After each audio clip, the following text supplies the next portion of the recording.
Kamatis, luya o bombay. Fresh ni siya sa tinula.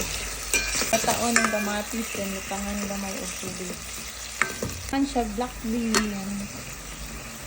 So guys, talaton nagawas ang patas sa kamatis.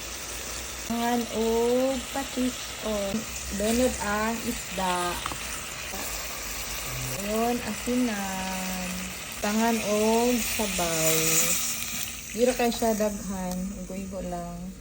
Siya pabukalo na dahil na siya.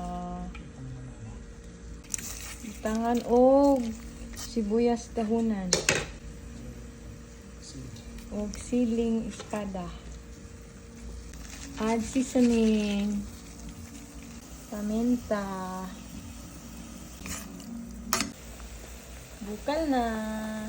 Ang larang.